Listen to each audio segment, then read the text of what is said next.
So the difference between men and women, the difference between men and women, the difference between men and women.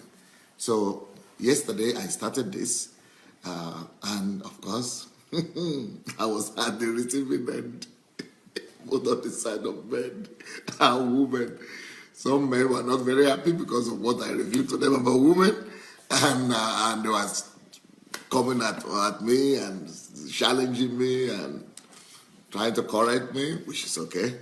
Then some women were not happy to discover that men are actually who I said they were. Well, can I do anything about that? I just have to tell you what is the truth. And I cannot change that. And some women just said, no, we can't believe men are like that. No, well, this and that. Well, you are giving them excuse. You know what? Do you just want me to tell you what you want to hear? Or you want me to tell you the truth? It's not about what I think or what you think. It's just what we need to know about each other. And so that we'll be able to make adjustments. And but yesterday I had to block one person, unfortunately. I had to block one woman that went and said, each time I said, no, she wrote there, this guy is saying share the link because he wants money. So I'm not going to share, and if you are sharing it, you are making it money. Because the more he shares, the more he gets views, and the more views he gets, the more money he collects. I said, that's not about Pastor Sunday. You could talk about money with anybody going after money, but I've never asked for anybody. In fact, people ask me here, how can we give to you? How can we donate to your ministry? Or I cannot get this for free. I need to give my tithe to you. I said, take it. Take your money. Take that tithe and look for people who are less privileged than you. People who are desperate around you. I was naked, you didn't clothe me. I was hungry, you didn't feed me. I said, go look for those people and give the money that was meant for me, go give to them. Or use your money and, make copies of these messages, put the photographs on Pastor Sunday on top and say he's the author at least, and then go sell those cassettes. And don't give me even tithe from those money you make. Take everything and do your ministry and serve God. That's the kind of thing I say. I don't even need tithe. I don't even need any commendation, any money from whatever you sell of my product. Talk less of me getting money because I'm saying share. Whenever I say share, it's not because of money.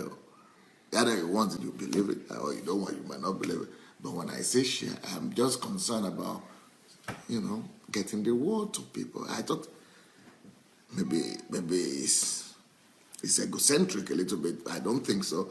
But I just feel that these things I'm saying might be needed by some other people.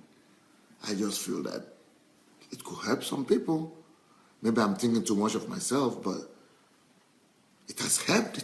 I'm believing what people are writing. I'm believing people's words because people are writing and giving comments that it's helping them. So if they said it's helping them, why not believe them? Why not assume that it could as well help other people out there? So that's why I'm saying share. So I'm not saying share because I need money. I don't even know people get money for sharing on Facebook or for if they do, I don't know. I am reaching 80 million people on Facebook. And I've never been approached to be paid, or maybe they get paid, but I'm just not aware of it. So this is not about money. Okay, so what are the differences? Let's look at some more differences between men and women. Today, the first difference I'm going to look at is the fact that, and even yesterday I spoke about the fact that women like to talk and they need to talk more. But there is a paradox in life. Despite the fact that they like to talk, and despite the fact that they have a need to talk, it's just a need. It's not about either she's just my wife that's like that, or it's just your wife that's like that.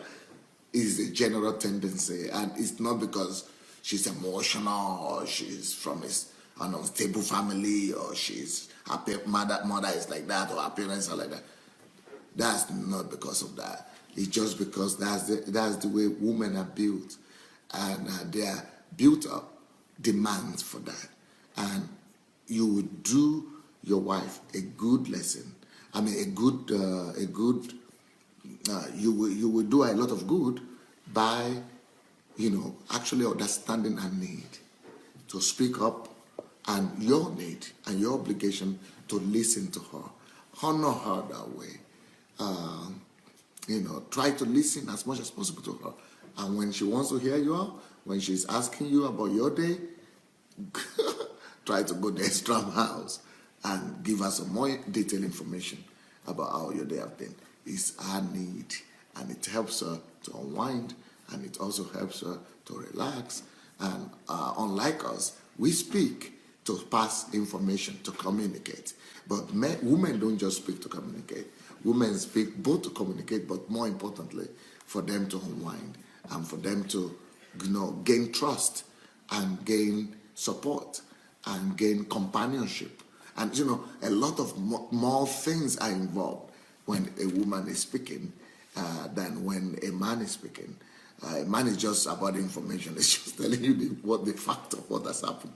But the lady, a lot of things are involved in the process, and she's getting a lot of her needs met in the process. So by listening to your wife, you are ministering to her, and by letting her speak as well, you are also ministering to her. But at the same time, is the paradox of it? Is the paradox of it that I'm going to talk about today. The paradox also is that even though she talks a lot, and she's of course the talkative of the house, she's the talker of the house, she talks more than the man, but despite that, can you believe it? Can you believe it? Women, despite that, yet are more secretive than the men. Is that not a paradox? They are the ones who speak all the time, but still, they are more discreet. They are more secretive than the men. It will be like, no, what do you mean? Well, let me tell you what. They speak, but if they don't trust you, you're not going to get that extra information from them. In fact, as a matter of fact, women are known to be the ones who will suspect the bad companions or friends or people of their husbands. They are the ones who will even know faster. Even though they have communicated less, even though they have known the person less, but they are the ones who will come and say, be careful about this thing, or be careful about this business opportunity. They are the ones who are so discreet. So, yes, they speak a lot, but they have some inbuilt sensor or something. It's a kind of sensor they have in them. They know who to speak that or that volume of words to, and they know who not to speak to, and they know when to be quiet. Especially when they sense danger quite easily, and much more easily with it. But also, apart from sensing danger, women also they know how to play their games. Even from their own husband, who they believe and trust, they know exactly what things to unveil to him and what things to share with him. And they kind of have a sense of when he's not ready or when he will not receive what they are coming from, what they're coming with. And so they know some things not to share with even their husband. And I'm going to say this, women might not like this, but women also are much more secretive. It's much more difficult for the man to hide anything. But on daily basis, women easily hide a lot of things from the man, and the man doesn't even have an idea. She might be hiding how she looks, and the man might be living with this girl or this woman for a year or 2 or 3 or 10, and doesn't still know some things about her. She might be hiding some things about her past. She might be hiding some things about her biography. She might be hiding some things about even some things in the house. And the man doesn't even have an idea where those things are. So women they are skillful in hiding stuff. Uh, they can be very skillful in hiding what they don't want people to know. And you could say they are more cunning. I'm sorry, the ladies, for this using the word, but the women could be cunning in a way that the men won't even notice. And to a large extent, let me tell you this: women know more than they are saying. Women know and understand more than you are saying. They are smarter than you are willing to give them credit for, or they are even willing to expose to you. Sometimes they might step back and not really let you know, or don't even want you to know that they are smarter than you, and you'll be thinking they are not as smart. They don't know as much. But, so that's another thing about women. So you could trust them more. And but what I'm telling you now, if it had been 30 years ago when I was a young man growing up in Africa, I would have thought the opposite. I would have said it. Because the stereotype where I'm coming from is that never tell a woman anything. That is the stereotype from the culture that I'm coming from. The African culture believes that anything you tell a woman is bad news, and it's gone all over the world. And not just African culture. I don't think it's just African culture that believes that. Most culture believe that women are just so, they are just, they don't control anything. They cannot control their tongues. They cannot control their secret. You cannot tell a woman a secret. Maybe yes. Maybe a lot of secrets have come out through a woman. Maybe a lot of women have, if you need to use, you can always be free. If maybe it's true that a lot of women have let a lot of secrets out and all that, and that women have been guilty of spreading news that they are not supposed to spread, and a lot of people, even like in Africa, a lot of secret societies don't allow women to join, and they don't even allow women to see them what they do, because they believe they are built on the notion that women cannot be trusted, and that women will go about telling stories and telling everything. I don't know where they got that from. And if you read a lot of fairy tales and a lot of stories and history books, everybody's always blaming the woman. Maybe that is connected to what happened in the Garden of Eden with Adam and Eve. I don't know. But you know what? Women are not as simplistic as people have portrayed them to be. I don't know why. I'm talking right now professionally. So, but I'm telling you that this is professional approach of the build of a woman and the functioning of a woman tells me that she's more discreet and she's smarter than we think. And that goes in direct conflict with the regular perception, with the regular opinion out there. But let me tell you, that is the truth. Any man who has been married to a woman and has lived with a woman, and they are close with that woman, I'm not talking about having 2-3 wives and you don't know any one of them, and you just assume what everybody says. But if you really know your woman, I think you will have to agree with me that women are smarter than the impression they pass across. And that women are actually smarter than the culture is giving them the benefit of. And women are not so foolish like the culture and tradition is saying, that they are just talking and they're just loose can, and that they just let anything go and you cannot trust them, you cannot. Maybe there's some truth to that, but you know what? I would rather hold on to science than to fiction. And science says that women, yes, among themselves they could talk about everything, but they need trust to talk.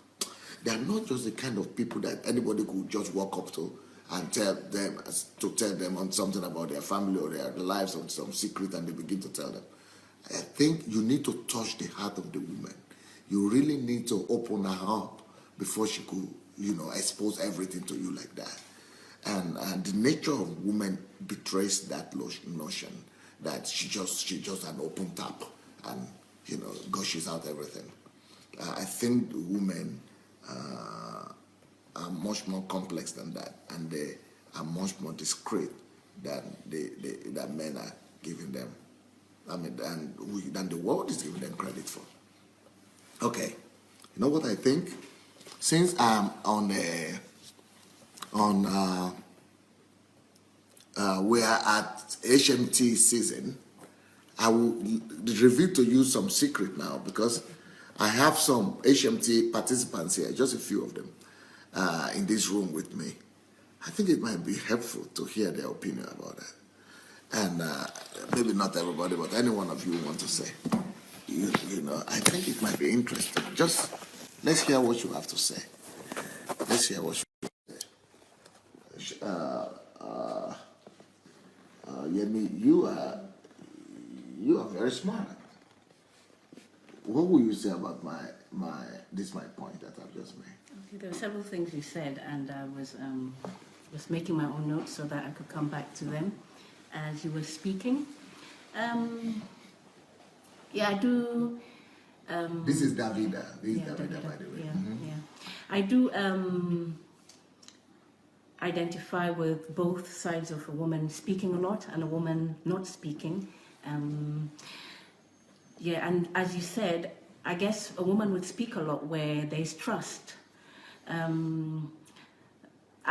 would use my own personal example. There's some men that I've met in ministry, and when I was pastoring as a woman, and their hearts towards me, they would check on me, how's the ministry going? Their hearts towards me, they were not my pastors, but they had a pastoral heart towards me. They were caring about me. They were so concerned about what was going on for me as a woman in ministry. So a person like that, there was a particular person, they became, I could trust them with a lot. They actually became a very great confidant for me. But you have other people, and as soon as they talk, you know that this is a no-go area for me as a woman. You just keep you communicate, you relate, but you have your boundaries because of the perspective and where they're coming from with regards to women. The perspective of a woman is very different, yeah. So, yes, I believe that there has to be that element of trust. And even within the marriage, when a woman will talk a lot to their spouse when maybe they've just got married, but when the trust element, maybe you've told the husband something about your past, and then in an argument, it becomes something that they use to batter you. Every time, something that God has forgiven or God has moved on from, that you just thought, okay, let me just share it with this spouse, and which might be maturity, spiritual immaturity on the part of the male. But so when they batter you with it today, they apologize, they batter with it tomorrow. Next time. Women are right in that.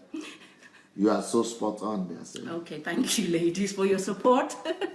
Yes, so what a woman does is a woman withdraws and begins to learn what information to share. I mean, a woman would share with her friends, this is what I did. I told them about this and this is what happened. Because a woman does need support. Like you said, a woman needs to talk. And if a woman can't talk to their spouse, they'll talk out. They're looking for a way to express themselves, to express their heart. So they'll talk to other people.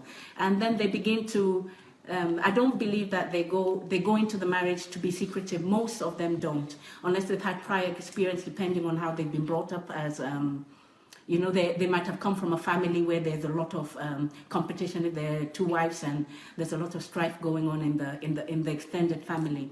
People come with that baggage into the marriage, so they're already hiding things in the new marriage. Yes. So yes, trust is a big issue. I believe that in a marriage, transparency is so important. Okay, what about, I don't know, you've been to Africa, right? Oh, yeah. So, are you familiar with what Africans believe, that women can be trusted? That women can't be trusted? They cannot be trusted. Yeah, that's what I said. Because what they say is that even secret societies will not even allow them. Okay. They kind of treat them as outcasts. Okay.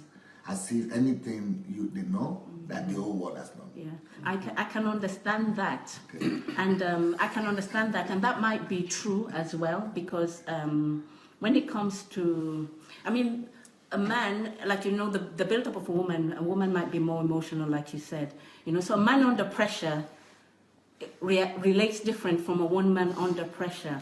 You know, men go to war, they might put them under pressure, they have to keep the oath of honor. You know, for a woman, it's probably different.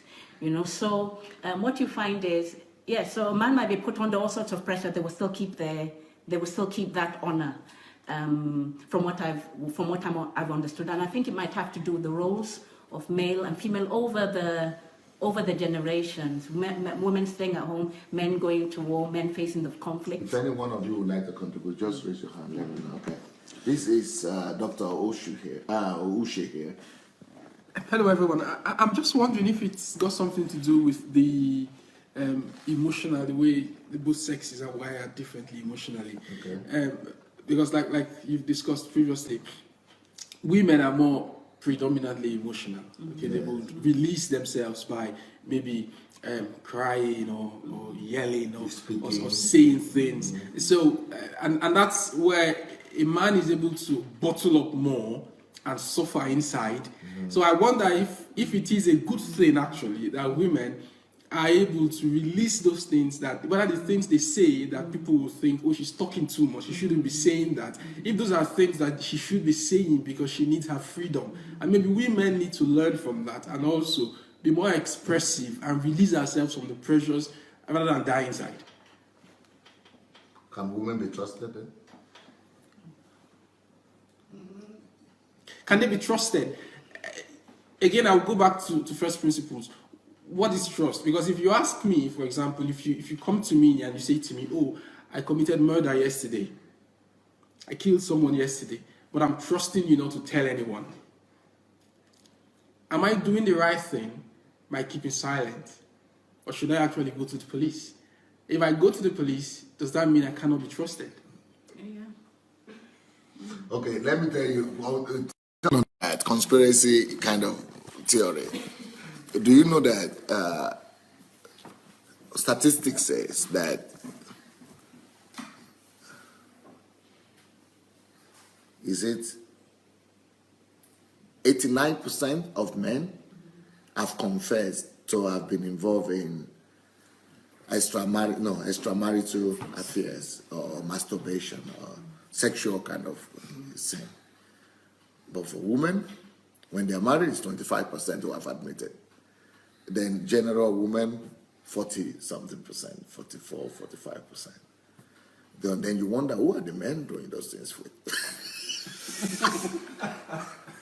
Are they doing it with themselves? I think it's about the fact that the women are more secretive. No? Not necessarily? The men could be doing it with unmarried women. Okay. So married women would want to keep their homes. Women, right? Yeah, definitely. Married women want to keep their homes. But let's get back to the area of trust. Okay. You know, where you said, because I believe Can that women be passionately. Yeah, definitely. And the reason they can be trusted is that women are not loose cannons that can just talk and just say anything, anyhow. But the culture says they are. Well, we've been plagued for so long, but we're grateful for liberty and, you know. So that's look at the way you put it. Yeah. That the women have been plagued. Yeah, very wrong. Yeah, conception. Oh, yeah, that's quite correct. You know, we're more trustworthy. It's pitiful that to have been women. So women have been suffering a lot. A lot, and that's why I'm so glad this teaching it's actually liberating the men themselves. Yeah. Because for so long they've played so much on us, and a lot of women have been played. That's so sad. It's very sad. It's very sad. I was at a pastor's conference where They want to know who you are. I'm Pastor Chris Ogedembe. You know. This is Pastor Chris. Yeah, Ogedembe. Usually I'm very shy, but I'm passionate about this because, you know, and what really hurts me the most is... in African culture, it's more like they go to the kitchen, go out of there. It's we even, want to talk, come out of here. Even within the church culture, it's worse when you organize a women's conference, and then they go back so heavy laden, and they've been battered and bruised, and you're hearing it's your fault that your husband did this, it's your fault that this happened, it's your fault that this happened, and not forgetting that nowadays women too have to work. They're not stay-home women anymore.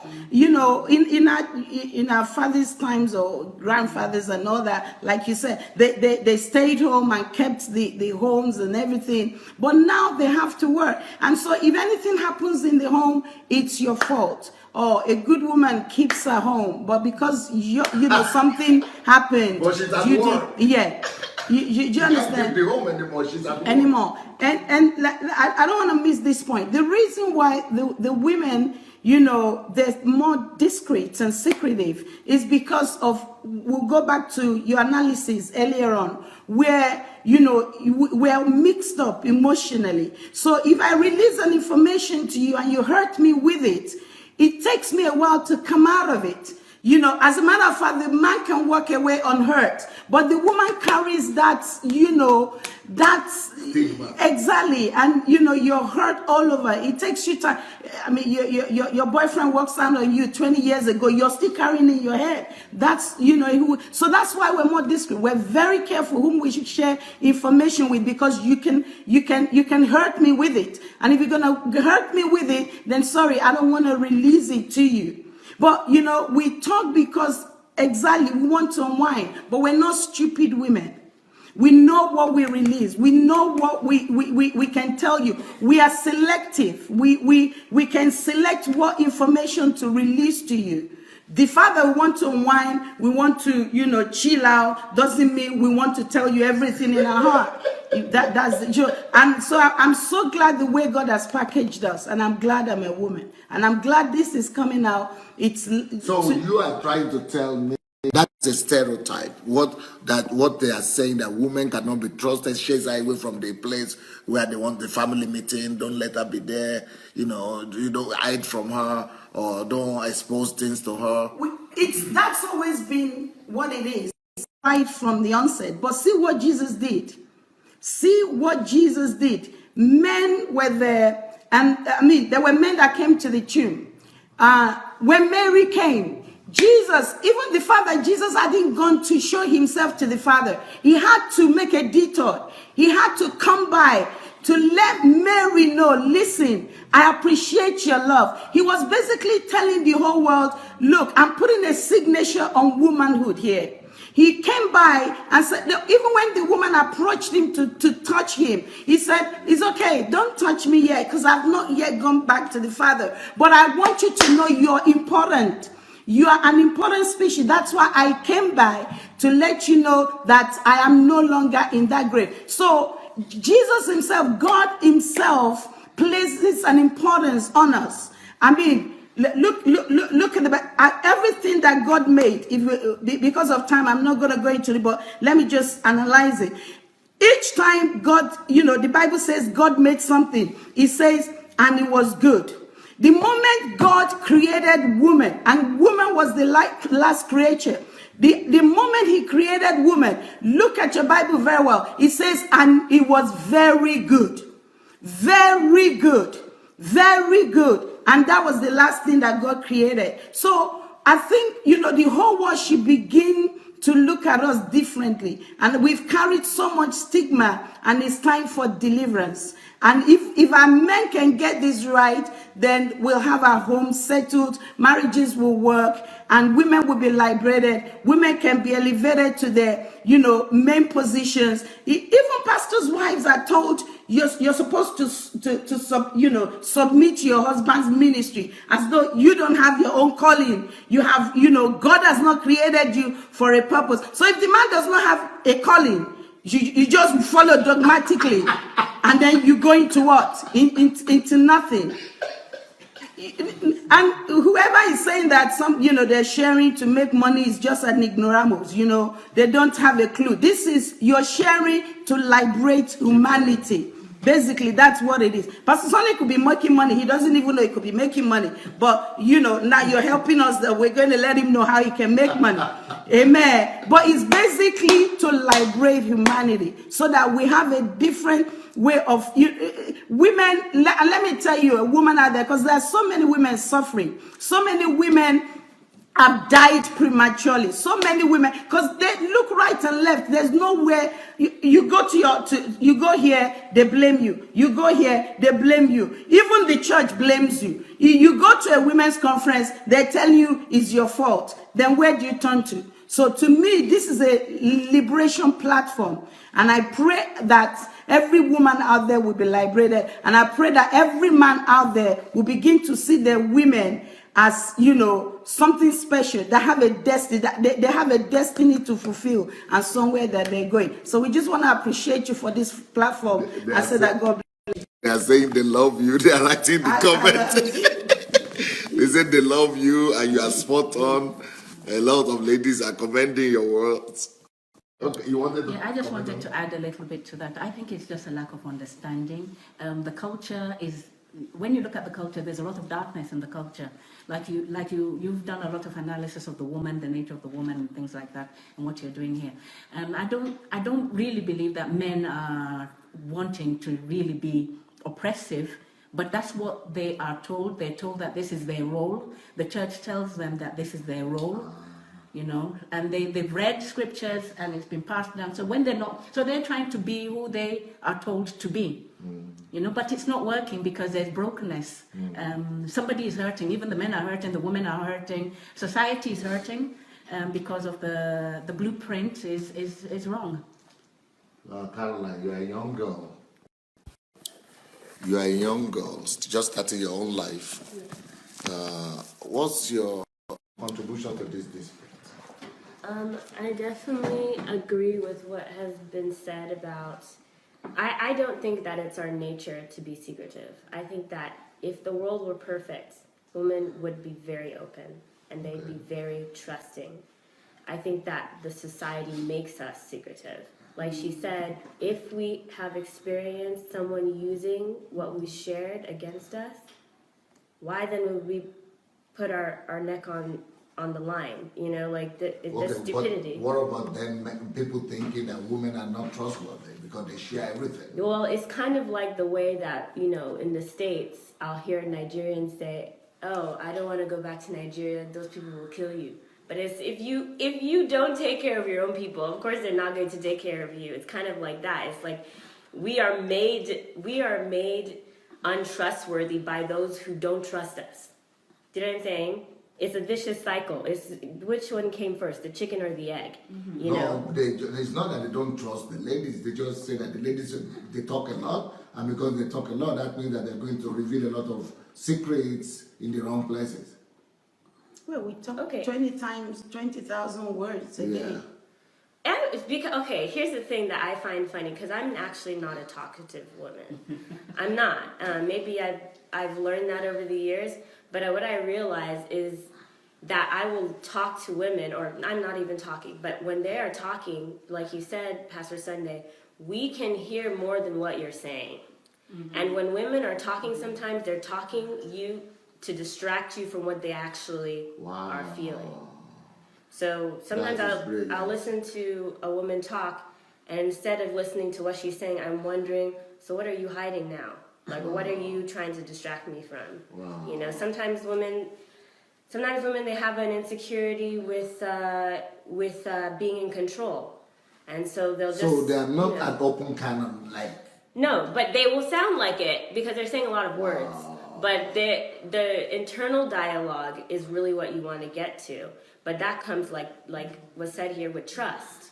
If you really want to get a woman to talk real, you have to gain that trust. Otherwise, she'll just be flying words in your face. That's to be in trust. Exactly. So without trust, they will just be distracting you. Yeah, but you think she's saying something real. I've done that before too. When I don't trust them and they want to know something, I'll just start talking.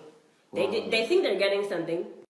That is one point that I have not taken time to explain yet. That women will use word actually as a protective edge.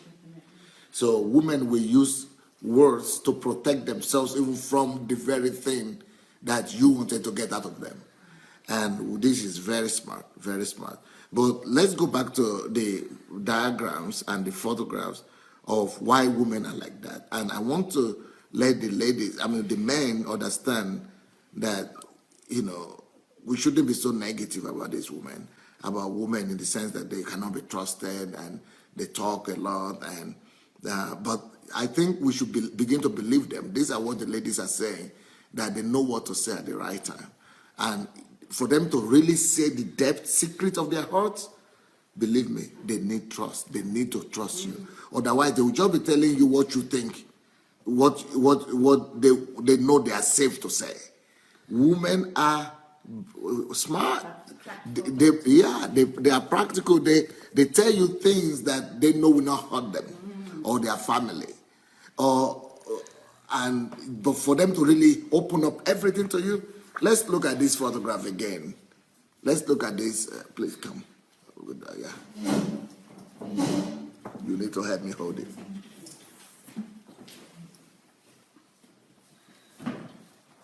Okay. Let's look at this photograph again.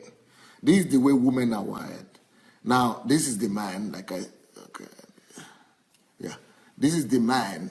You see, let's say this is the body, that's the heart, that is the emotions, feelings, this is the mind. So man, it doesn't work automatically. So if anything affects his emotions, he has to intentionally permit it to go to his mind. Or he has to intentionally permit it to affect his heart and all that. But with the woman, anything that is going on in her life is affecting everywhere. So that's why she needs that urge to unwind and speak and release the pressure from her, because everything is pressurizing her. Now, but the thing is, you see, she's interwoven, and that means that you need to discover her. She's not out there. You need to unravel her, just like this. Sorry, just like this. Don't go yet. Just like this thing here. Yeah, these sulfates. So you need to bring her out. Huh? It's not showing? Yeah, you need to begin. You need to pull, but normally it's like this. It's inside. So there must be some form of effort, and that effort for the lady is trust. It is trust that derives more, and the more trust, the more comes out. The more trust, the more comes out. The more trust, the more comes out. If they are not less, she can go back inside again and hide in a shell. I don't know if you get what I'm saying. So that is why that photograph is so important. So you need to open her up. It's not that women are going to just talk to everybody about everything. You need to unravel her. You need to open her, and that thing that opens a lady up is the love and especially the trust. She has to be able to trust you and open you, and be open to you. Yeah? Okay. Yes, sir. I just want to go back to the secrecy issue. Yeah. And I'm looking at it, and I know that the secrecy, I've seen and I've heard of situations where women use secrecy in a negative way. But sometimes I've also heard where people use it in a positive way, similar to Abigail in the Bible. So sometimes, and I think the difference between the two have to do with something you've taught us earlier about, which is the maturity, the spiritual maturity. A spiritual mature woman might think, okay, this is not the time to expose it, or this is not the time to share that bit of information because it won't be accepted, and so carry on doing certain things for the family, for the benefit of the family. But a woman who is immature or maybe more carnal might be doing it because of the wrong reasons. So I would say that yes, that women shouldn't just all be even put in that same. Because there's evidence that women are secret in a negative way, and there's evidence that women are secretive in a positive way, and I'll call that tactfulness, So, yes, I think it has to also, it's boiled down to their level of maturity emotionally, intellectually, spiritually, and so on and so forth. Thank you. Like something I want to say about the ladies today Another point I want to make about women and men, the difference between us, is that this is not, by the way, what I'm talking about is the difference between men and women. Another difference I want to talk about is that men are built in such a way, and again, thanks to the photograph that I showed you, you see that our emotions and our composition are in blocks. And because we're in blocks, that means that the man, I want to talk about self-confidence and self-esteem. But God built men in such a way that they will be independent. Whatever is happening in their lives will not always affect them totally and universally and generally. So if a man, for example, is having a problem with his family, it doesn't mean that he will not perform at work. In fact, I might even want to perform because of that problem he has at home. He might be even more determined to perform at work and to go and even make more money. Or he might even go from that family where he's having problem and go and start another family or do another relationship. Even though, so what I'm saying is that with self-esteem, men don't suffer as much as women suffer. For example, if somebody comes to tell me and say, "You are not so handsome," okay, it's your opinion. It's my choice. Do I want to think about it or take it serious as a man, or I can just I want to shun it and just throw it? It's your opinion. Forget about it. What about you? What a man would normally say is, if you say I'm not handsome, you say, "What about you? Who say you are handsome?" That's what a man will say. Because God built a man in such a way that whatever happens to me, either to my mind, doesn't automatically affect my heart. And whatever happens to my heart or to my emotions doesn't automatically happen to my mind, or to my mind doesn't automatically happen to my emotions. I can control, I can keep those things apart as a man. So if you say I'm not handsome, it's your problem. I think I'm handsome. Or you two are not handsome. I just forget them. In the next week, I don't even remember that somebody told me I'm not handsome at all. Or even tomorrow, I don't remember. Even if I remember, it's not serious for the man. But if you tell a girl, a lady, any woman, even if she is an old woman, if you tell her you are not beautiful, so I need you again. You need to sit down. Okay.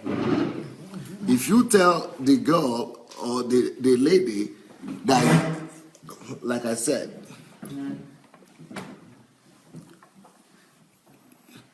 yes. So like I said, let's say this is the body of the man. You just told him he's not beautiful, he's not handsome. That goes to his ears. It stops in his ear, but it doesn't go to his heart unless he allows it. You see, there is a thin line between those blocks. That thin lines are permission. It is his own willpower if he wants to let this thing affect him or not. So he could say, "Oh, why is it saying like that? Why did it?" He could begin to think about it if he wants. So he can allow it to go to his mind or to his heart or to his emotion if he allows it. But for the woman, you see, the yellow is that that's where the body is, and that's where she heard it in her ear, that you are not beautiful. It goes spiral automatically. It affects everything because everything is built together. So she begins to suffer. I want to use this opportunity to talk to men.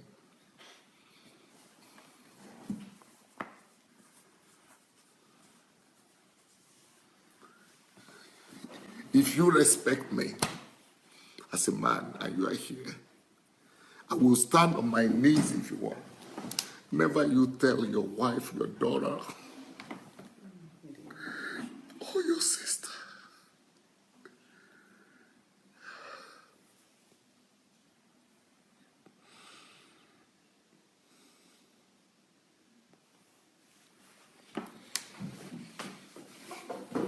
never you tell them that you are not beautiful.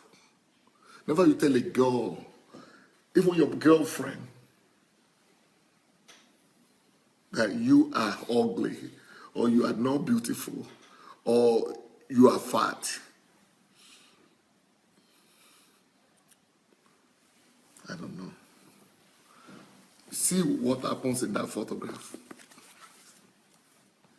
It goes beyond her hearing it. A year later, she will still be fighting that. She will still be struggling with that. Not just a day later, not just a week later, not just 2 weeks later. A year later, 10 years later, she will still be remembering that. That is why a woman must be protected. She's the weaker vessel. Anything, just hearing, and you are thinking, and if she's your wife, the next day you want to go to bed with her. You want to sleep with her after telling her she's not beautiful. I don't know what that does to a woman. It's just like you are killing her 10 times over. You've just killed her already mentally. You've just killed her emotionally, psychologically. And now you want to sleep with her. It's like you want to rape her. And that's why rape is not allowed. You know, as a man, let me tell you, women, men, they don't know what is wrong with rape. They know it's wrong because it's a crime. That's just in their head. That's what they know, what men know. They know that rape is bad because it's a crime. But they don't know why it's wrong. 90% of men don't know, they don't even think about why it's wrong. And many of them do rape without even knowing they do rape. Because they force a woman to do what she doesn't want to do. They might even be their husbands. They force a woman to sleep with them. They force a woman. Any forcing of a woman is equal to a rape almost. Because if you force, why is rape bad? Please help me with it again. Why is rape so destructive? You see, let's say the body, this is the body here, or the yellow is the body. Anything you do against the body, automatic. She doesn't need to give permission to it. It's not even out. It's even beyond her will. She doesn't even need her own will. It automatically gives her abuse. That violence is like it's a violence not just over her body. It becomes violence over her spirit, over her mind, over her emotions, over her feelings, over her heart. She is totally dejected. It's like a flower that is totally crumbled, a flower that is totally trampled on everywhere. So any kind of offense to a woman, not just for example, I say you are not beautiful. That is as bad as a rape for a woman. But you see, they have not criminalized that. Nobody has criminalized that yet. Physical rape has been criminalized. If violence. But do you know that as a little thing as you are not beautiful, you are ugly, that is as bad as rape to a woman. Can you believe it? That is as bad as a rape to a woman. Why? Not as violent physically, but it's as bad. Emotionally. If you say she's not beautiful, it's as bad as a rape. Because he's going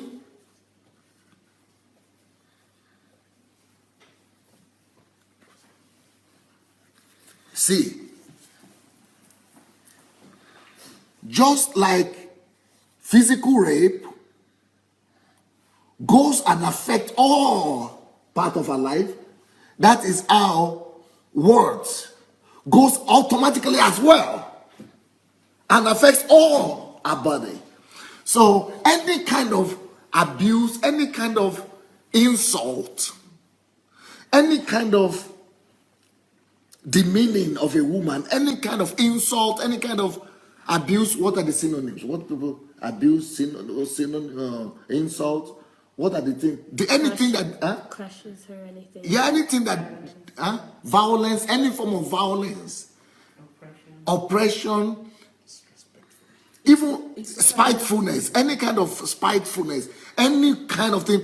It's anything that affects her goes all around. It's like a poison and destroys her on every level. Even shouting, even raising up your voice, even rebuke, Or ignoring. even ignoring, ordinary thing like ignoring could be damaging. Talk less of, you know what I see men do? Men go and begin to rebuke. They say they are correcting. So, and they are telling me, when I said never correct, no, talk, no, don't even practice it to begin to sit down your wife and begin to rebuke her. And they said they not lecture them, they correct, they rebuke, they say, no, I'm just correcting her. She's beyond correction. Why is it that you cannot even take her? I'm correcting her, reprimanding her and chastising her. So chastisement and talking to her, and you are this girl, I'm your husband here. They don't know that it's even as bad as a rape also of a woman. Can you? Because why is it as bad as rape? Because this biology is not even a choice. So we wonder, why is she crying? Why is she crying? I've just started talking to you and she started crying. Why are you crying?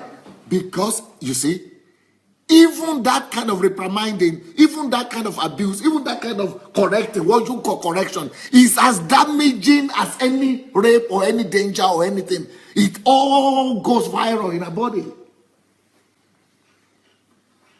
You see why God said women must only be treated as co-heir of heaven's God Father's grace, as princess and as a weaker vessel. Don't violate. It is against our nature to be mistreated. So even though the lady that was caught in adultery, she was guilty, Jesus didn't say she didn't do it. And Jesus didn't say those people lied against her. They didn't lie against her. But even though she was wrong, but you know what Jesus did? Because they brought her so that he would reprimand her. They brought her so that he would judge her, condemn her, and pass some judgment on her. Well, you know what she did? She went and stood between her and her accusers. She fenced her.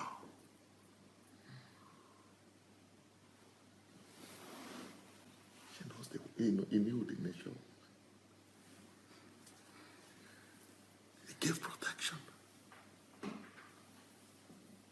She was guilty, but that is not an excuse to crush her. She did it, but that still is not a reason good enough to destroy her or to put her down.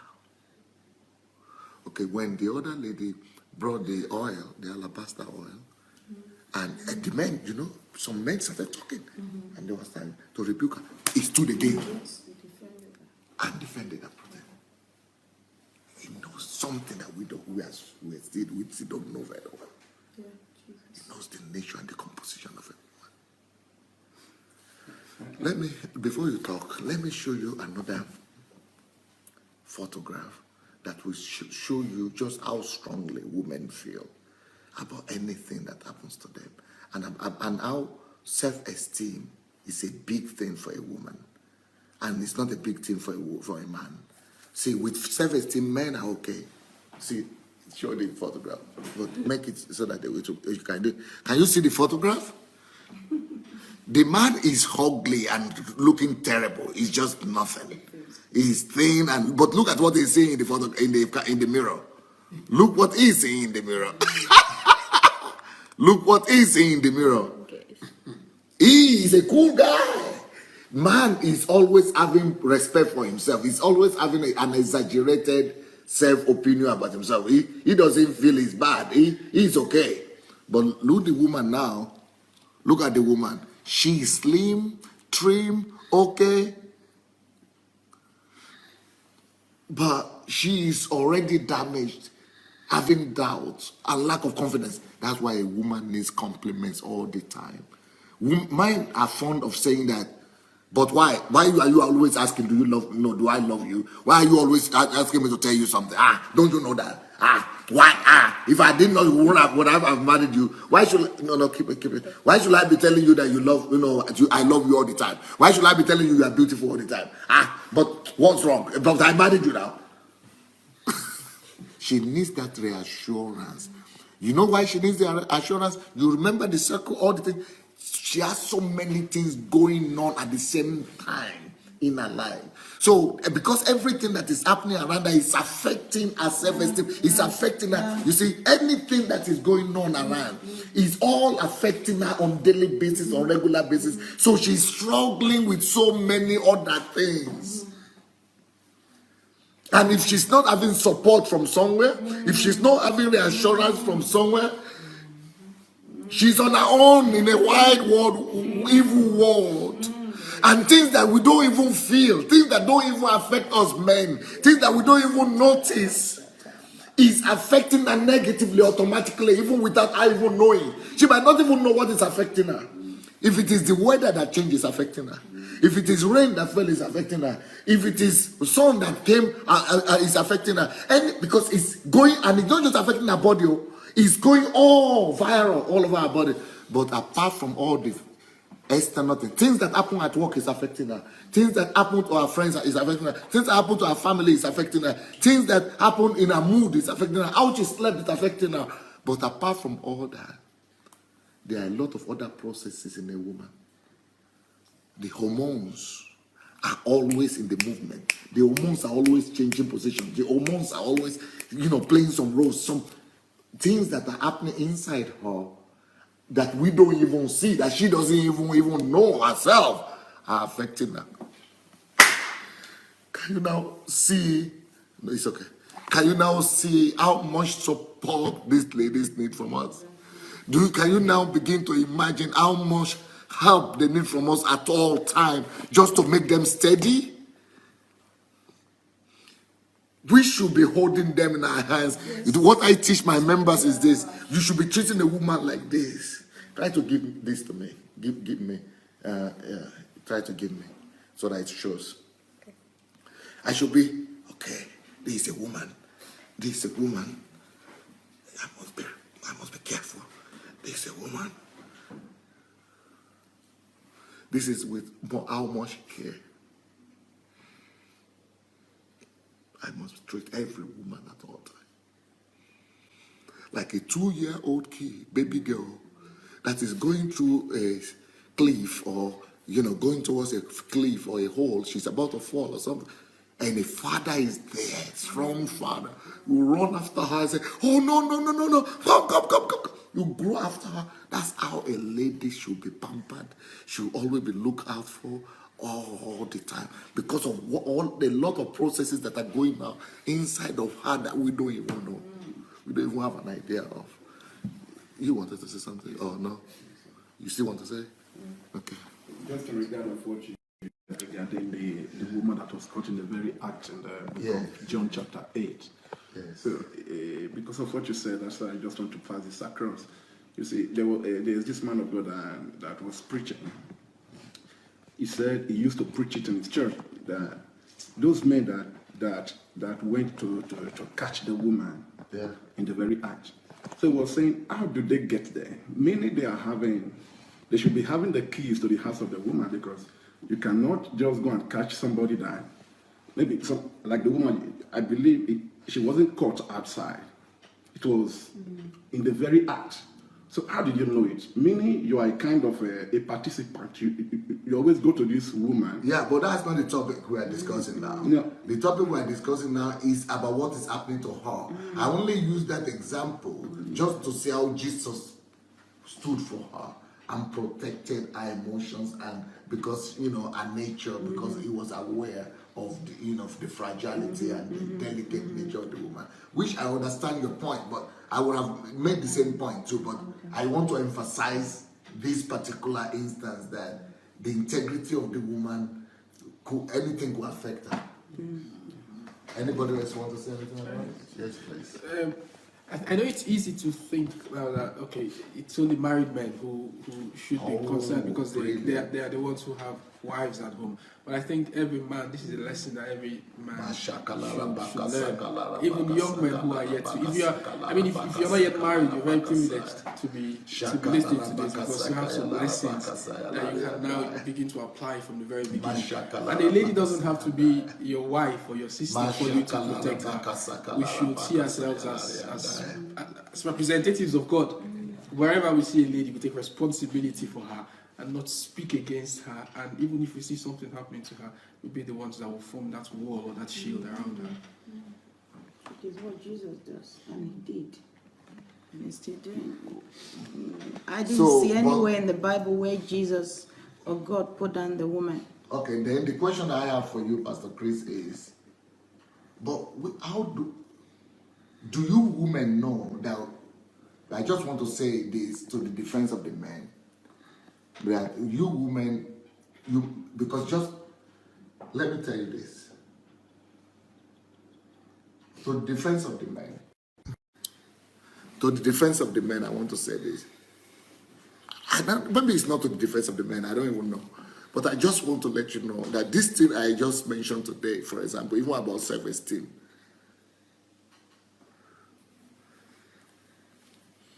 I didn't know it.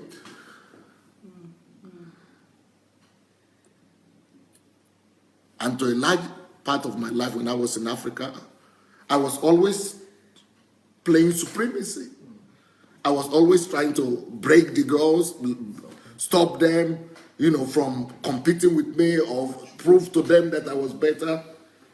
I never knew how much damage I was causing.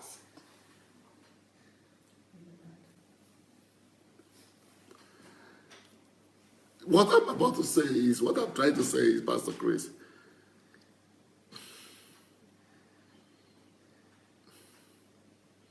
men are trying to crush their wives into the families, abuse her, put her down. I think we are just not aware of the vulnerability of the women. That's it. That's Jesus. Men are not aware. What do you say to that? Do women know that we are not aware, or women don't know that we are not aware of? Women have no clue, men have no clue. And that's why this platform is, what you're revealing, it's like, everybody's saying, even the men are saying, wow, I didn't know this. I could have treated my wife better. I could treat my wife better. I could be treating my girls better. And, so men are starting to change, knowing that this is the composition. And, it's just lack of knowledge, basically. It's ignorance of how we were packaged by God. But, my own point is that Jesus didn't treat us the way society has been treating us. So we look at even Sarah. Look, take two scenario for instance.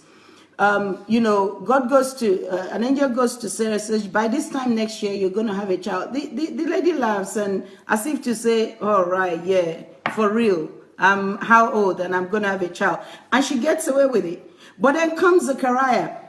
He was in the act of service, and then he's told, you're going to have a son, and he says, all right, yeah, we're right. And then he loses his you understand, he couldn't talk for the next 9 months. Brilliant. So do you understand, he didn't talk for so God, the way God treated us, he placed such importance on the woman. Another scenario is when Jesus was in the temple, he was ministering. Right there, he spotted a woman at the back that was bent over. Jesus, broke protocol, left the altar, went straight to that woman and pulled the woman and said, woman, thou art loose from thy infirmities.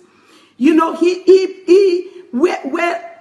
God's last born, but at the same time, the way he handles us, he realizes how fragile we are. And even though men has not known, but if we could just have learned from Jesus's act, how Jesus related with the women, then, we would, but like I was saying, everybody is learning, our homes are receiving healings and deliverance. And this is just a way to basically educate humanity about the composition of the man and the woman. And I'm so glad that I thought I knew so much about women, but this is just a blowout for me. Knowing how, emotions, how we feel within us, how the man can just walk away not feeling anything, but the woman is hurt all over and over, and carries that hurt for years. So we're just so grateful to you, sir, for this platform. Then I'm going to continue. I'm going to continue. Caroline, please come. You see, like I said, see that photograph again? That is the man. Where is my man? That's the man. He has to give permission to the emotions to affect the feelings, and the feelings to affect the heart, the affect to the mind and everything, the thought. But a lot of things are going on in the life of the woman, even from her hormones, even from her mood, even from her menstruation. Now, can you imagine you as a man going through bleeding every month for a few days, not for 1 hour? But what you don't know are the hormonal changes, are the complex reactions that are happening in their body at that same time. And then she has to still smile. And sacrifice, cook, clean, work, and children. That is why I say to men, if you are not married, please take your time and make your money first. If you could get a house help, get it to help you. If you love that woman, if you just love her and care about her, get a house help, please. Get a driver if you can, or get at least an apartment, or please help at home or something.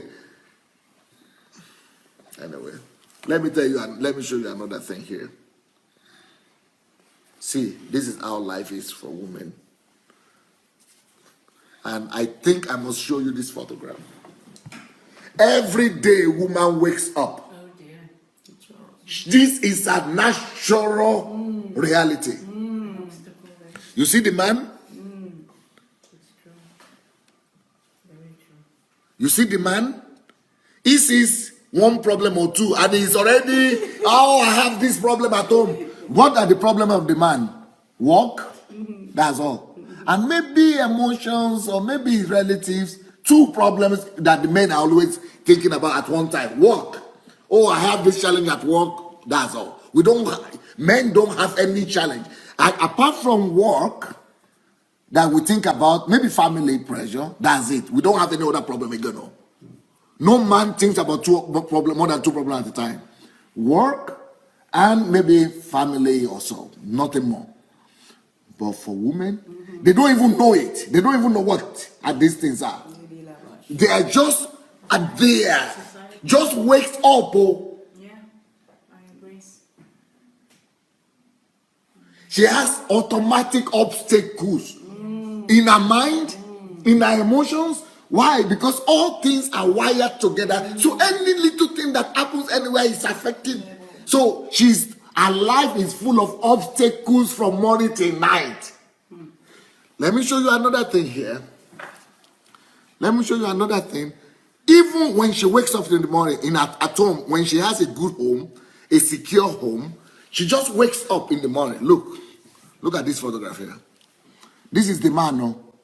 He wakes up in the morning, he's thinking of food. Or if he drinks, he's thinking of beer. Food, food, one straight line. When we wake up in the morning, we don't even think about anything, no problem. We don't have problem. Either it is food or work or dress or just going to work. Men don't have problem. But woman just wakes up from her sleep like this. See all things that come to her mind. Thousands of problems right on in her mind immediately. This is apart from children, no? We are talking about single here. This is even not children yet. These are not children of all those things yet. Not married, no husband, no. These are just single. Yeah. She's already having so many complex things to think about every day. She just wakes up in the morning. Then, just that men will have an idea of how complex the life of a woman is. For example, you invite a girl or a woman to the restaurant. Let's just go out. That idea, you think you are giving her a gift. Let's go to a restaurant. For the man, he goes up, he thinks about the restaurant, and then thinks about woman. This is the man, restaurant that he's supposed to go to. Then when we come back, we will have sex. Then I will sleep. That's the whole life of the man. We are going to a restaurant today. After that, we will go and eat. After that, I will have sex. After that, I will sleep. But just the idea that she's going to a restaurant. See how many complications. See so many other things that she has to factor in. Just to go to the restaurant, no. She has to think what to wear, how to look, what cosmetics to do, what hair to do, what salon to go, who she will meet, how she will meet, what she will pick.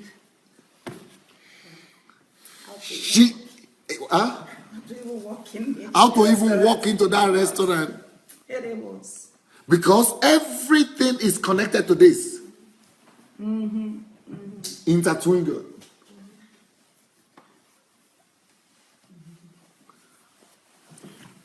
What do you people have to? Who wants us to comment about this? Yes, please. We've drawn some lessons for men. Now we should be intentionally delicate with women. I wonder if there's a lesson for women as well. The lesson for the women is this: is that what I try to say? That we are just ignorant. And I was thinking, the last minute, a few minutes ago, I was saying that I didn't know these things. And now I know that I was wicked. But in Africa, where I grew up, nobody told me that wickedness has anything to do with the way you treat somebody. Attitude. I was just trying to be a man and bully my way through. But actually, now I'm ashamed. I was wicked. Because all the men that I saw around me behaved like that. And even the women couldn't tell me. Nobody told me, even my mother, my grandmother that I lived with, I respected so much. They never told me that don't treat a woman like that. Or they could say, no, don't treat a woman like that. But no reason.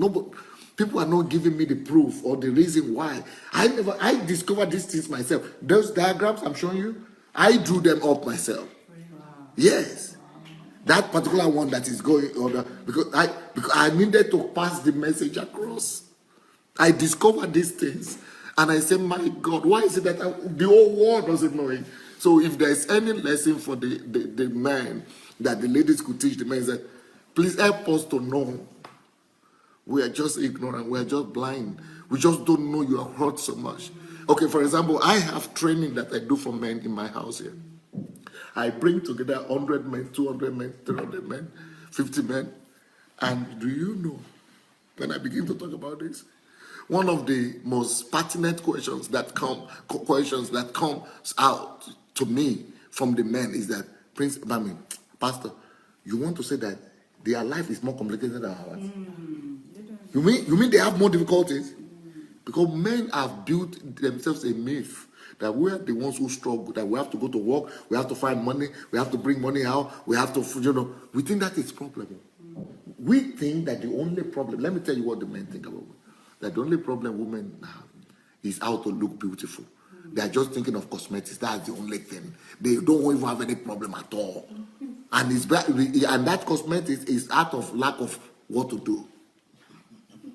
That is what is making them to always think about cosmetics and how to look beautiful. But they don't know that they have to think how to look beautiful because they have to put themselves in shape. They have to put themselves in order and try to put all those things that are troubling them behind them and under. So that is one thing that we can learn. The men could learn. The men could learn.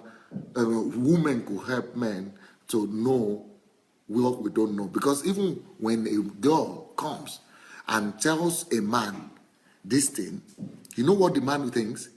She's trying to manipulate. So when it is your wife that is telling you, we normally don't believe. When it's your girlfriend that is telling you, you normally don't believe. So that's why these teachings must be popularized to help even our children know. You know, we don't know, but like I'm saying, I am the same person who is ashamed today, but I am also the same person who was rough. I'm saying that this message is more acceptable from a man. And even women, I mean, even, you know, when women are being abused, or even when women abusing women, and because of tradition, they've imbibed the tradition. When a woman, even when you stand up to speak against it, you become the victim automatically. And eventually, most women end up keeping quiet because they don't want to be labeled the Jezebel, you know, of society. So I see the role of men very important in standing up for humanity and for women, because women are a vital part. I don't know who is going to win in the election in America, but like I always tell people, as a Christian, I will probably join my Christian brothers to vote for Trump. As a Christian, I will vote for Trump. But as a human being,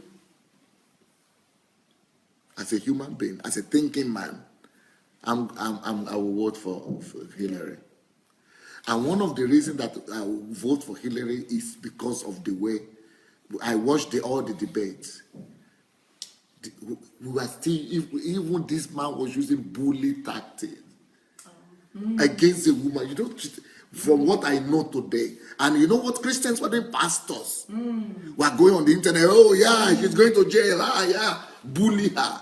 You don't know that little phrase, you are going to, without any respect, they don't know how crushing, how damaging. Even though she's looking okay, she's looking as she's holding herself, but I know because it's not even depending on her. That thing that is all together, you don't treat a woman like that. Don't be so. But she is very tactful. She is always respecting. She is always saying things right, you know, without his personality. She's always making the facts without touching his personality. But he is always his personality, reminding of the husband and what the other did, and then bullying, crushing of a woman. Do that to her husband. To do that to a man, but It's emotional abuse. Emotional abuse that no human being in America stood up to point that out for what it is, that is an abuse right there on the stage of the world. I'm surprised nobody is saying that. It's accepted behavior.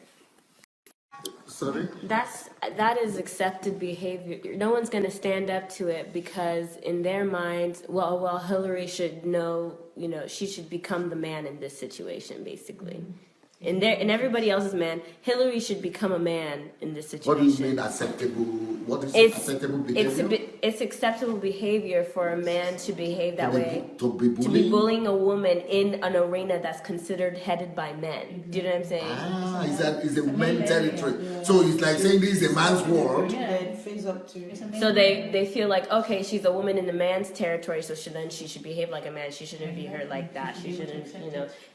So a man has the right to treat her that way? He doesn't. But the thing is, it's accepted because people in their mind are saying, well, this has always been a man's arena. Yeah. So if she's going to come and fight with the big boys, she has to act like the big boys. No, they have to treat her like the They have to treat her like the big boy. Otherwise, you know. They have no other way of treating her. They don't know. They don't know. Or if they, here's the thing, is that maybe he wouldn't be as nasty to a man because he knows it won't affect him. So because she's a woman and he the knows, man can reply. He knows where the weakness is. Of course, he's going to attack it. If it was her husband again, he wouldn't say all those things. Okay. He knows that you're a man. You're not gonna care if I call you nasty man. Right. But because you're a woman, and I know that's you're gonna go home. Calling a woman nasty on public television, you don't know what that does to a woman. I mean, you don't do that. In fact, I was weeping because I know what I know now. But you know, you don't do that. I'm sorry. Another question from you, sir. What would you say to women? Because there is this school of thought from mostly women who think it's condescending to treat them different than you treat men. So that's exactly what I'm saying. So you have to. Yes, but I'm saying. But they are the feminists. The ones you are talking about. Yes. The ones you are talking about so are the feminists. But no, we are talking about too, and I understand them. the women know that most of the time men treat them differently because they want to exploit them and they want to use them or they want to manipulate them.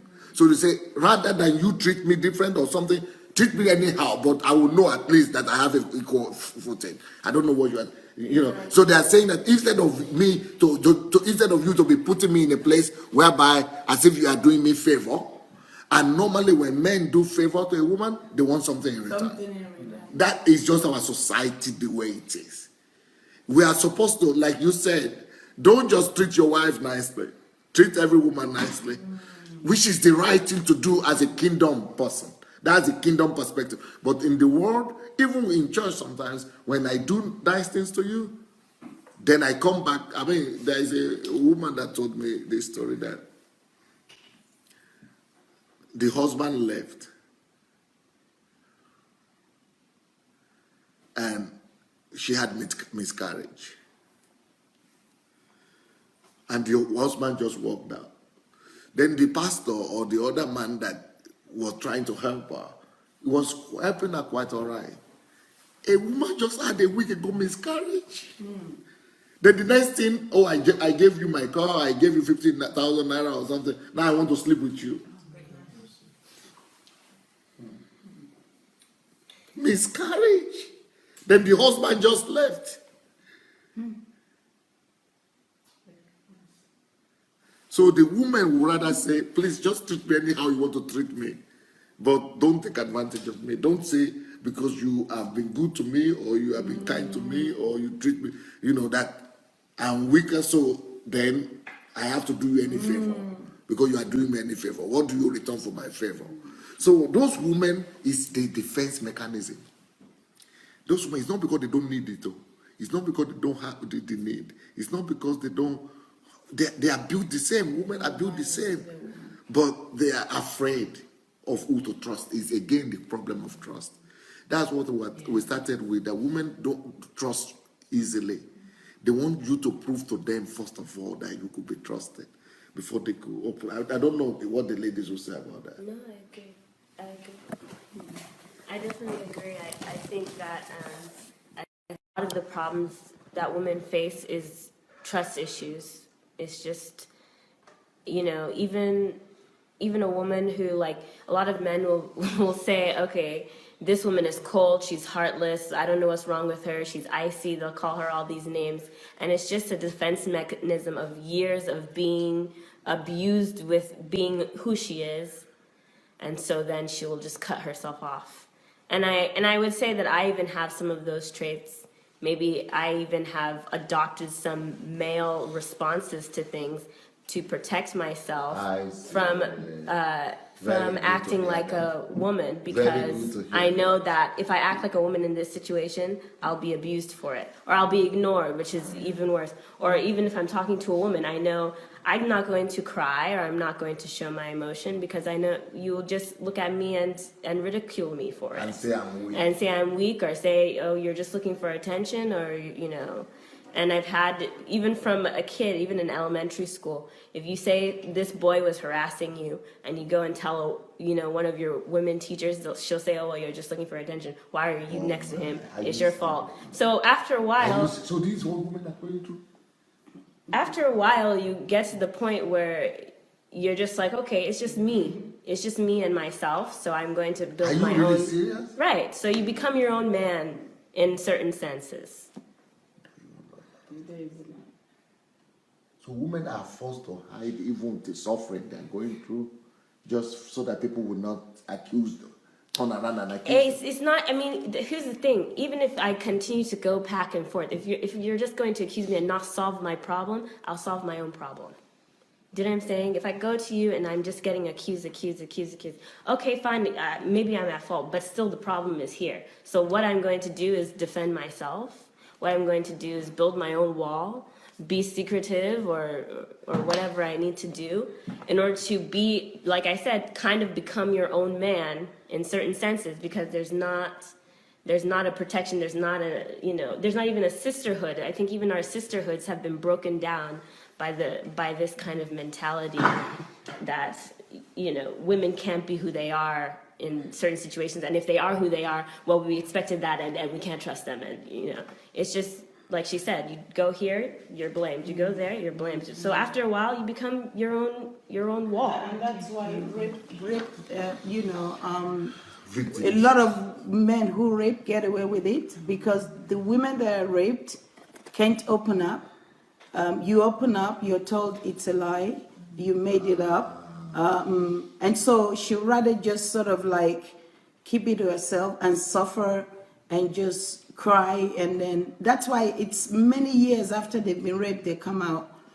We had a case in England where it was after the guy had died that the women were now coming out to speak out. But wait, he's gone into the grave. But to them, he was an icon.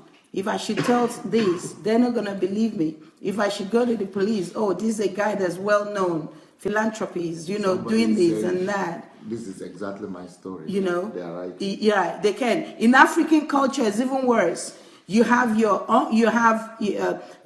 uncle, and then he tampers with the girl, and the girl tries to talk to her mother, and she thinks that, all right, I think you're making up something, and then she can talk, and then she endures that over and over. That abuse continues for years until they grow up. I have cases where I've had to, basically, have to get them stand for them. And and so it's a real issue because anywhere they turn to, they're not believed.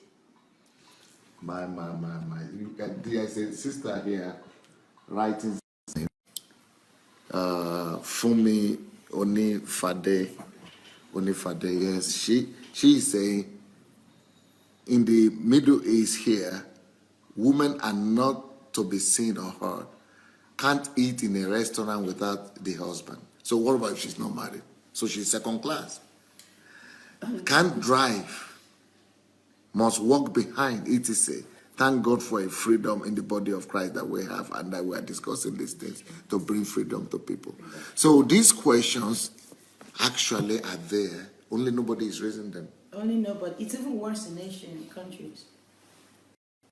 In England, they have something like in the social realm, they like making things child-friendly and things like that. But I would say that the world isn't woman-friendly at all. Are you serious? Oh, definitely. What world? Our world generally. Even in England? Well, we belong to different worlds. We belong to the church world. We belong to. So it depends on where you find yourself. But the church world is more accommodating to the woman. Not that I know. Not that I know. Especially with the progress of women in ministry and women being all that God created them to be, it hasn't been very woman friendly. To me, we will get there. To me, we will get there in the church. I think the church issue has been that we've been religious. It's always been, okay, don't worry, God will take care of it. A woman comes to you, he tells you, my husband's doing this. You tell that woman, oh, my husband's beating me. You tell her, don't worry, God is going to, take care of it. She goes back to that abusive situation, and, she's crying out. I've had instances where, the woman, came and said, my husband threatened to kill me. And then the pastor's wife said, look, you have to hold on to your marriage, this and that. And then, she went, the woman did kill her. The man did kill her. So, but I think, I think it's just the fact that we've been brainwashed to think that, okay, marriages, yes, we have to hold on to our marriages, but if you die, to me, No, but you are talking about, please. Pastor, you are talking about a situation when a husband is abusing a wife. Yeah. But what I'm trying to say today, Pastor, is that women are not abuse material at all. Their nature abhors it. We must know that the nature of the woman, of the baby girl, abhors any kind of abuse. Her nature doesn't tolerate. Abuse me instead. My nature tolerates abuse better. That's what I'm saying. The nature of the woman doesn't even, not just physical abuse, or even emotional abuse is not allowed by, it's not how it's not even society, it's not built up by God, does not permit it. So for you to even be saying, oh, she has to go back there. What do you mean go back there? Exactly. What do you mean go back there? Exactly. What do you mean go back there? She could go back there physically, physically, but I will tell you what is happening to her mind. I will tell you what's happening to her emotions. I will tell you what is happening. Thousands of evil feelings and emotions. She could go back there physically, but a year later, ask any girl that has been abused, either slapped or what, 10 years ago, if she doesn't remember it. If she doesn't remember it 10 years later. If she doesn't remember 10 years later. And you want to tell me, abuse you tonight, in the morning, go back? Go back. You were talking to me about going back. You don't know what you are conceiving, what you are doing. God sees the kind of you are being a participant of evil.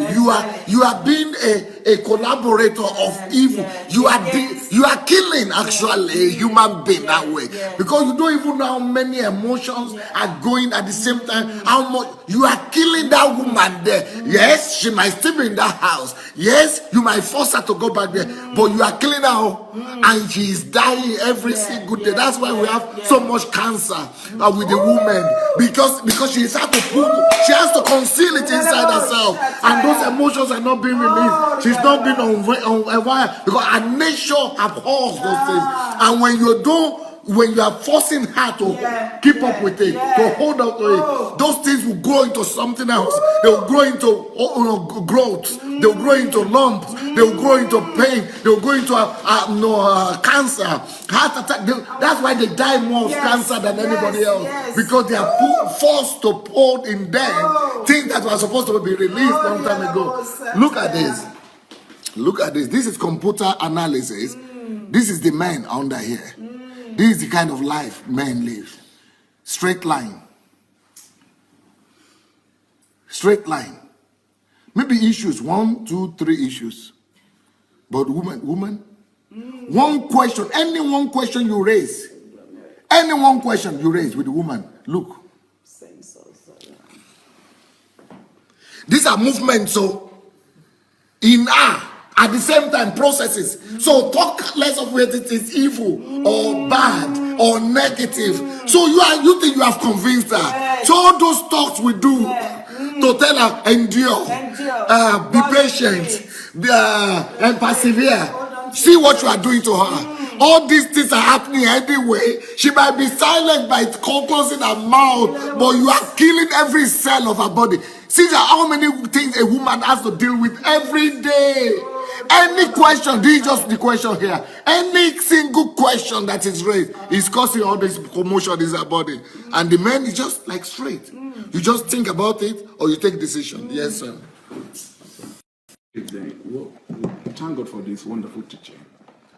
What in this case now, what is the church supposed to do to help the men in the kingdom? To help the men in the kingdom, because very good question. Because we have very good question. We have families that are suffering from this kind even inside the church.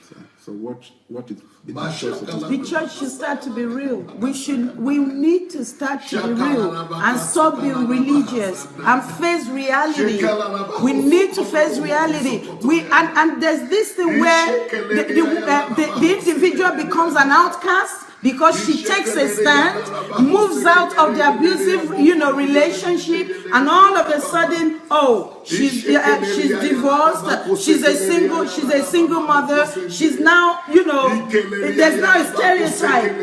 The church should wake up to reality. We are losing too many women.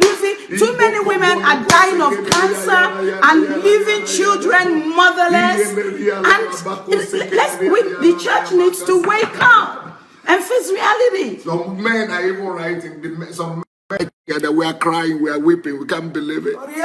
Even men can't believe this. I think one of the things that pastors do, what you said, one of the things that pastors should do is at least Yes. Pastors should begin to show empathy, understanding. Yes. Pastors should begin to let people know that they understand these issues and begin to raise the issues at least.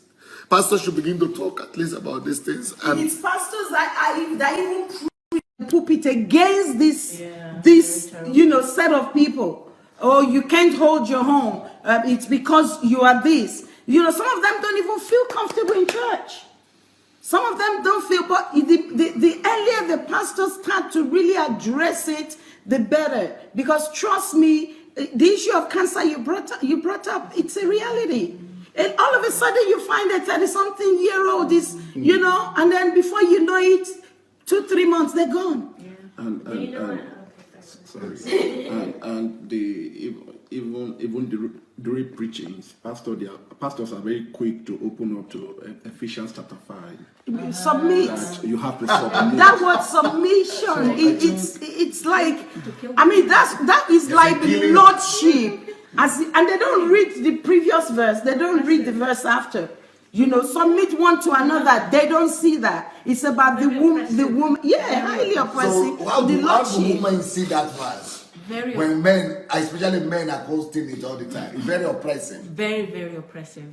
When So it has submission- become instrument of oppression. Oh, it's an instrument Definitely. of oppression because people decide to ignore the top, and when you even bring up the verse that comes before about submitting to one another, they say, oh, it's talking about the church in general. But when it comes to the man and wife, that's not supposed to be there. So just keep quiet. That word, what we got, submit, is like saying keep quiet. But then the man is supposed to submit to God, but if you're submitting To to him. Jesus Christ, then Jesus is not oppressing He's you. not oppressing. And then you want to oppress if you are God's true representative, because you're God's representative in that home, God doesn't lord it over you. He gives you your own free will, but then no, you don't want to give the woman her own free will. You have to. If women have to take permission to do certain things, Some men are writing here that we are sorry. We just didn't know that. we forgive you. The thing I was going to say about the cancer They thing. didn't know. Because the pastors are not talking about this yeah. to the men also.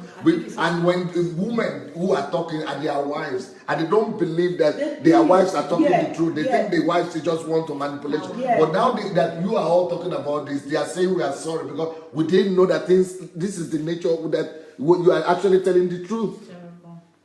The thing I was going to say about the cancer thing is that when I was studying about how cancer comes about, it's basically a deformed cell that the other cells do not recognize as an intruder. And if you think of that in a spiritual sense, that's what's going on inside your spirit. You are actually not recognizing that an intruder has entered you, that a foreign nature has now come and oppressed All you. those anger, It's all the those same. hatred, all those wounds, all those pain that she's keeping inside. They are not supposed to be there. They're supposed to be released. So it's the same. Cancer has already started way before you actually get the diagnosis. Wow. What's Cancer in society. It's just because the church is, we have to face the church because that's where people go. And so pastors, ministers, and those who organize women's conferences need to start talking about this. Rather men's conferences. That's another thing. There's a lot of women's conferences, but no, I hardly get to. Yes. Okay. So men are not being educated or impacted. Okay, maybe TDJs, whatever, and then I don't know how many. Not as popular. Even pastors, you don't even organize men's conferences. Yes. I would say when these situations come up, in my experience, the church is not the safe place to go. Are you serious? It depends. Things They are don't changing. understand. In my experience, the church generally, I mean, you might go to a woman in the background or you might go to another person Things in the are background, changing. but generally, it hasn't been a safe place to go. So that's one of the It'll be things further that pastors oppression. can It'll do. be That's further what pastor is oppression. saying. That what can we do as pastors? So now you are trying to tell us that pastors should at least make the church a safe place. So that we will be more accommodating. So our solution before as pastors has been one way. But wives obey, submit, obey your husband as unto the Lord. So that is the only solution the church had always been having. But now you are trying to say, try to understand. There has to be an understanding, and a lot of the teachings that you've been teaching here need to be taken back to the churches. People need to be taught. And that's why it needs to be shared. implementation. People have to share. They have to share this. They have to share this. The people have It's to not share. about making This money is or not. anything. This is not about okay, you are Pastor saying I was Sunday is this making and money. that person is just for. And it's not about Pastor Sunday. No, Really. no, This is no. about issues. Liberating humanity. How much money are they going to pay you that will pay for this deliverance? How much money? So you want to tell people to go share? They've got to share. Everybody, I'm always sharing. Even pastors, get your members to watch it. It doesn't demean you in any way. Get your, because it makes life easier. It makes your job easier. If your men can get this truth, then you have less problems. You don't have a lot of marital issues coming your way because why? They're liberated, they're educated, they're informed. This is purely, we can't even pay Pastor Sunday enough for this information, for this, deliverance. I would just say that half of the body of Christ has been oppressed, and time has come for the liberation of the body of Christ, the men can't be liberated and the women oppressed. The whole body has to be liberated. Okay. Awesome. And I want to join all the men that are here who have been weeping and crying just by knowing. You see, just by knowing. And I want to join everybody and say, in the name of Jesus, God help us. Help us, Father. Help the men to understand the women they are living with. Help the men to understand the nature of women. Help the men to understand their daughters, their wives, their sisters, their spouses, Father, forgive us also. Forgive me, forgive all my men, all the men around, all husbands, all sons, all fathers. Forgive us, my Father. Forgive me for my sins against women. Forgive our brothers for their sins against women. Forgive me for abuse against women, for crushing women. Forgive me for every wrong that is done against a woman. Forgive every man for what we have done against women. Father, forgive us. Please give us understanding. Cause this word to go around. Cause this word to go viral. Cause this repentance to go all over. And help us to really begin to be compassionate. To begin to become fathers to our women, to our wives, to our daughters. To begin to become protection, protective edge, covering for our women. Help us, oh dear Father, to begin to understand what it means to really care and really, protect and really watch over and really be delicate toward these ladies. Father, don't let us contribute to their wounds. Don't let us contribute to their damages and abuses. Father, help us to rather be the men that cover them from these abuses, that protect them from these abuses, that guard them, that protect them, that watches over them, that prevents all these abuses from coming to them. Help us, oh dear Father, to be our brother's keepers. You ask Cain to be the brother's keeper. Help us to be our sister's keepers, oh dear Father. Help us to be our sister's keepers. In the name of Jesus. In Jesus' name.